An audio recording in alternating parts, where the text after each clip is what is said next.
Puis après, monsieur Ziré. Merci. Monsieur le maire, tout laisse croire qu'à Marseille, il est coutume d'être le dernier de la classe dans le domaine des écoles. L'an dernier, c'est le fiasco de la réforme des rythmes scolaires à Marseille qui faisait la une des journaux. Et aujourd'hui, la presse et l'État pointent du doigt l'état déplorable de nos écoles.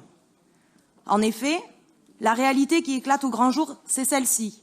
Des écoles abandonnées, des locaux délabrés, des enfants oubliés. La situation dans laquelle vous laissez les petits Marseillais apprendre tous les jours est inquiétante et insupportable. Marseille est aujourd'hui annoncée comme une honte pour la République. Mais ne serait-ce pas votre majorité qui fait la honte de Marseille et des Marseillais? Car il est de votre entière responsabilité et celle de votre adjointe d'entretenir les bâtiments scolaires et tous les équipements municipaux d'ailleurs. Et à Marseille, c'est tout qui part en lambeaux. C'est à vous de faire que nos enfants soient en sécurité pendant le temps où ils vous sont confiés.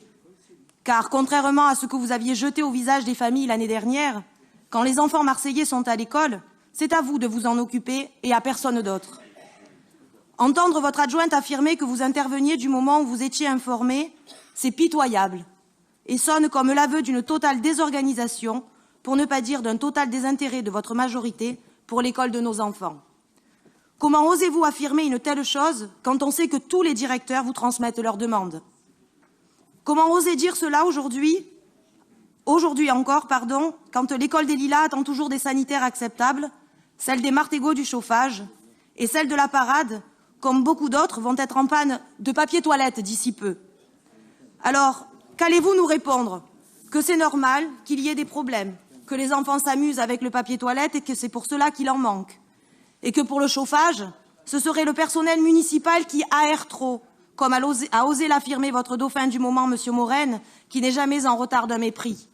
Vous y allez dans les écoles? Des rats, de l'amiante, des problèmes de chauffage. La liste est trop longue pour notre conseil. Et si tout Marseille est concerné, force est de constater qu'une fois encore, ce sont les quartiers nord qui subissent un traitement de défaveur, de mépris, pire, d'abandon. Vous dites investir 510 millions dans les écoles depuis 20 ans, soit un peu plus de 57 000 € par an et par école. Comment ces 510 millions ont été répartis? Avec un budget annuel de 1 850 000 €, nous voyons bien que les écoles ne sont pas votre priorité. Si les montants annoncés avaient été intégralement reversés, et dirais-je équitablement reversés, nous n'en serions pas là. Combien avez-vous dépensé pour l'événement Marseille, capitale de la culture? Combien dépenserez-vous pour l'Euro 2016 ou pour accueillir l'exposition universelle si Marseille est sélectionnée? Pourquoi ne pas avoir profité des fonds de la politique de la ville pour avoir réalisé les travaux nécessaires? Rien ne vous a fait réagir, ni les différentes demandes des écoles, ni nos différents courriers et interpellations lors des derniers conseils, pas même la parution de la lettre de Charlotte Magri en décembre dernier. Vous avez préféré attendre qu'un quotidien national s'empare du sujet et fasse de Marseille la risée de tous, pour enfin sortir de votre torpeur. Alors qu'ici même, nous vous avons interpellé à de nombreuses reprises. Mais comme nous ne votons pas le budget, ce que nous disons n'a aucune importance, n'est-ce pas? Vous permettez ainsi à un gouvernement aux abois de faire oublier l'espace d'un instant toute la nocivité de sa politique.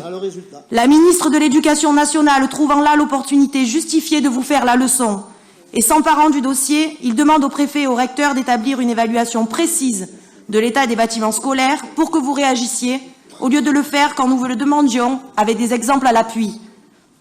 Depuis que les médias et le gouvernement s'en mêlent, c'est l'agitation. Certaines écoles ont la chance de voir passer le conducteur des travaux, quand d'autres voient des réparations se faire alors qu'elles les attendaient depuis des mois, si ce n'est des années.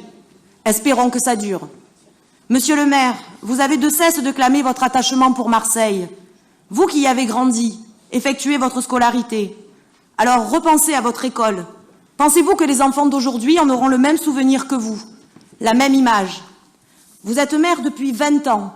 Ce bilan calamiteux, c'est le vôtre. Mais puisqu'il n'est jamais trop tard pour bien faire, et même si nous ne voterons pas votre budget, faites l'effort de nous écouter quand nous vous proposons de réunir un conseil municipal extraordinaire afin d'aborder précisément toutes les problématiques de nos écoles. Toutes. Réunissez en amont vos mairies de secteur et tous les acteurs qui pourraient apporter une contribution constructive. Que l'on ne se méprenne pas. Que Marseille soit capitale européenne de la culture, du sport, ouverte au tourisme, c'est important. C'est sans doute souhaitable pour notre économie, mais pas au détriment de nos enfants. Cette situation, nous la devons bien entendu au faible investissement de la ville pour nos écoles, mais aussi à la diminution continuelle des dotations de l'État depuis des années. L'école doit retrouver sa place, toute sa place. Nous devons investir les moyens nécessaires pour que nos enfants évoluent dans des locaux dignes, pour apprendre et acquérir les outils indispensables à leur épanouissement et à leur réussite en devenant les adultes de demain, et permettre au personnel municipal et enseignant de pouvoir travailler en toute sérénité. Il en va de l'intérêt de l'école, il en va de l'intérêt des enfants et il en va de l'intérêt de Marseille. Je vous remercie.